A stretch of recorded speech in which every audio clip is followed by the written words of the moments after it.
Halo, perkenalkan nama saya Sania Lufitasari. Saya mahasiswa Desain Produk Industri, Fakultas Desain Kreatif dan Bisnis Digital, Institut Teknologi 10 November.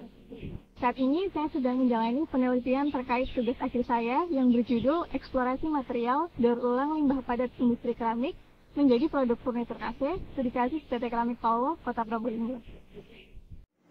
PT Keramik Paulo yang berada di Kota Probolinggo merupakan perusahaan yang berfokus pada produk home decor dan tableware keramik. Diketahui kapasitas produksinya sekitar 200.000 pieces keramik per harinya. Dalam industri keramik terdapat berbagai macam limbah yang dihasilkan, salah satunya adalah limbah padat berupa produk tidak sesuai. Diketahui limbah padat ini dihasilkan sekitar 30 kg per hari atau mencapai 210 kg per minggunya. Berdasarkan data dari media industri tahun 2023 hingga 2024, diketahui terdapat peningkatan industri keramik nasional dengan semakin banyaknya sektor infrastruktur pemerintah dan meningkatnya kebutuhan domestik, sehingga diketahui bahwa semakin meningkatnya industri keramik nasional juga berimbas pada semakin banyaknya jumlah limbah yang dihasilkan. Sektor industri lainnya yang juga mengalami peningkatan adalah industri furnitur, di mana saat ini tren penggunaan material ramah lingkungan menjadi gaya hidup baru yang mulai muncul di masyarakat, sehingga para produsen mulai mempertimbangkan menggunakan material berbahan dasar daur ulang atau inovatif material lainnya. Pertumbuhan juga terdapat pada sektor industri kuliner, salah satunya adalah bisnis yang saat ini sedang menjamur di Indonesia, yaitu bisnis coffee shop. Sehingga diketahui bahwa coffee shop saat ini tidak hanya mempertimbangkan dari segi makanan dan minuman, tetapi juga penggunaan gaya desain yang menarik dengan ambience yang nyaman. Dari tren dan fenomena tersebut, dapat diketahui bahwa adanya peluang untuk mengolah limbah padat keramik ini menjadi sebuah produk furnitur untuk coffee shop. Berikut adalah rumusan masalah dan tujuan dari penelitian ini. Pada proses eksplorasi material, limbah padat keramik diolah menjadi substitusi sebagian besar agregat kasar dalam material terrazzo dengan memanfaatkan kandungan unsur kimia dalam keramik yang juga dimiliki oleh pasir, kerikil, dan juga semen. Proses eksplorasi material yang pertama yaitu klasifikasi limbah keramik berdasarkan dimensi pecahan sesuai dengan penelitian terdahulu, yaitu agregat kasar dengan ukuran 5-50 mm.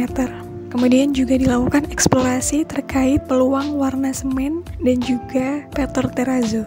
Selanjutnya adalah analisis komposisi campuran terrazzo dengan menggunakan perbandingan 1:1:1 antara agregat kasar, halus, dan juga semen, di mana penggantian batu terrazzo dengan limbah keramik sebanyak 80%.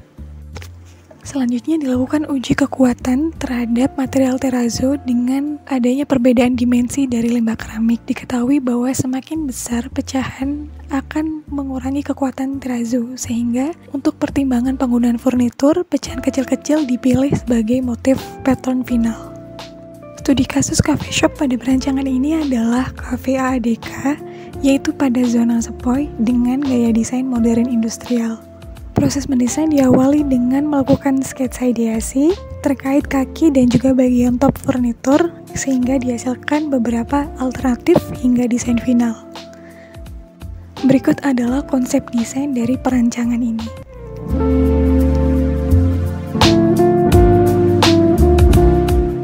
Berikut adalah gambar urai untuk mengetahui detail part dari furnitur dan juga dimensinya.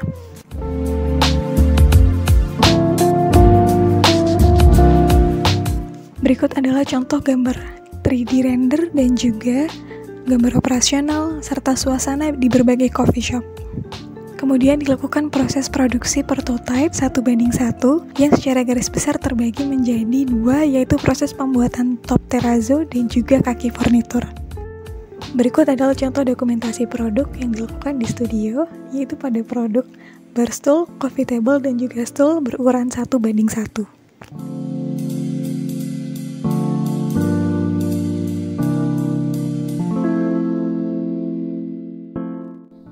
Tentunya perancangan tugas akhir saya masih jauh dari kata sempurna. Oleh karena itu, saya sangat terbuka terkait kritik dan saran untuk pengembangan desain selanjutnya.